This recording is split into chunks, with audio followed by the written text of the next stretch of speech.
هتيجي تسألني انت كنت واخد محيط الوسط 80، هروح جايس المسافة دي اهي، ادي 40 سم اهو، 40 امام و40 خلف ادي 80، عشان ما حدش يسألني انت قسمت ليه على 8. طول ما الكالوش مكتوب 4 ضبجات هنقسم على 8، لان في ناس بتتلخبط تقسم على 4. يعني انا لو قسمت ال 80 على 4 وعملت 20 كانت طلعت معايا دي الوسع بتاعها 160 سم، كانت تبقى واسعة خالص.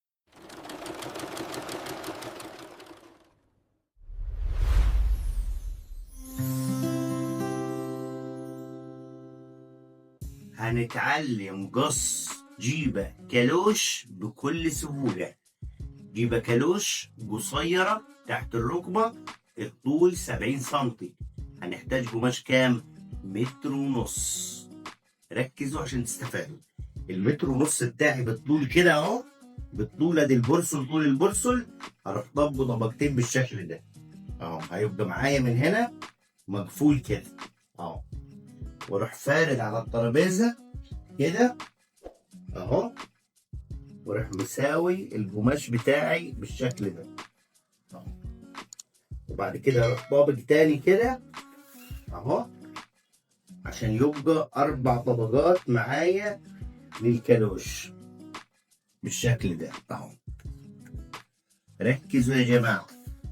تمام. جيبه كالوش قصيره تحت الركبه، ممكن تتعامل جيبه كالوش، وممكن لو فستان قصير تحت الركبه برضه نازل كالوش من عند الوسط هنعمل الجيبه بتاعت الفستان بنفس الطريقه. تمام.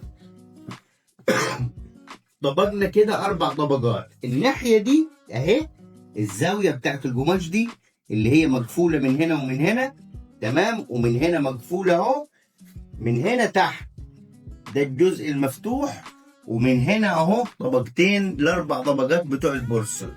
تمام. احنا بنحتاج ايه مقاس للجيبه الكالوش؟ محيط الوسط وطول الجيبه. تمام.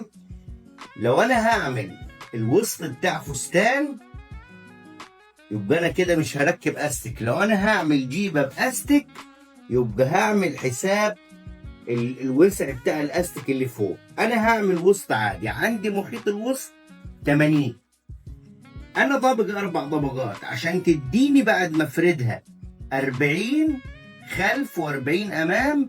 ال80 دي هقسمها على 8 هتديني 10 سم، واروح واخد علامه بالشكل ده 10 سم، واروح نازل هنا 10 سم، واروح جاي في الزاويه دي داخل 10 سم بالشكل ده، واروح واخد الكيرف بتاعي بالشكل ده. تمام.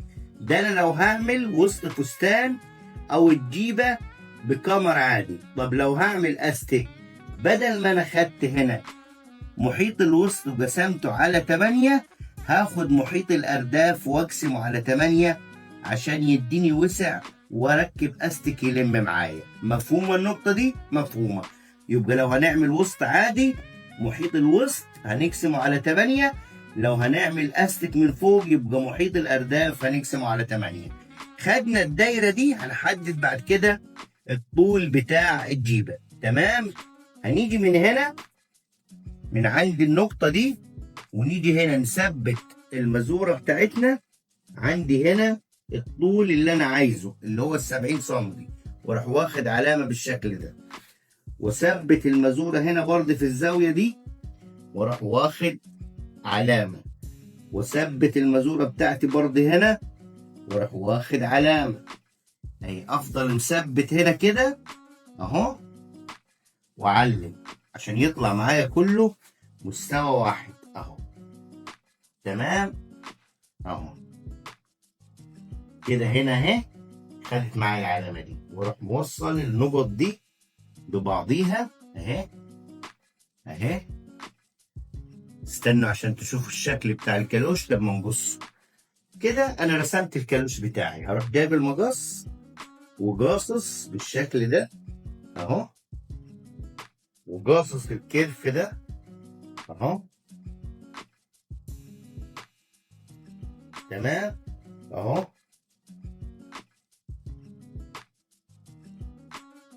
بالشكل ده تمام.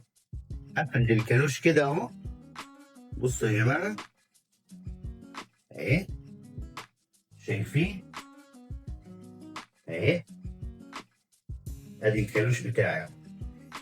هتيجي تسالني انت كنت واخد محيط الوسط 80، اروح جايس المسافه دي اهي، ادي 40 سم اهو، 40 امام و40 خلف، ادي 80 عشان ما حدش يسالني انت قسمت ليه على 8. طول ما الكالوش مقبوب 4 طبقات هنقسم على 8، لان في ناس بتتلخبط تقسم على 4. يعني انا لو قسمت ال 80 على 4 وعملت 20 كانت طلعت معايا دي الوسع بتاعها 160 سم، كانت تبقى واسعه خالص. دي بنعملها لو احنا هنركب استك، ناخدها بدل محيط الوسط ناخد محيط الارداف. تمام.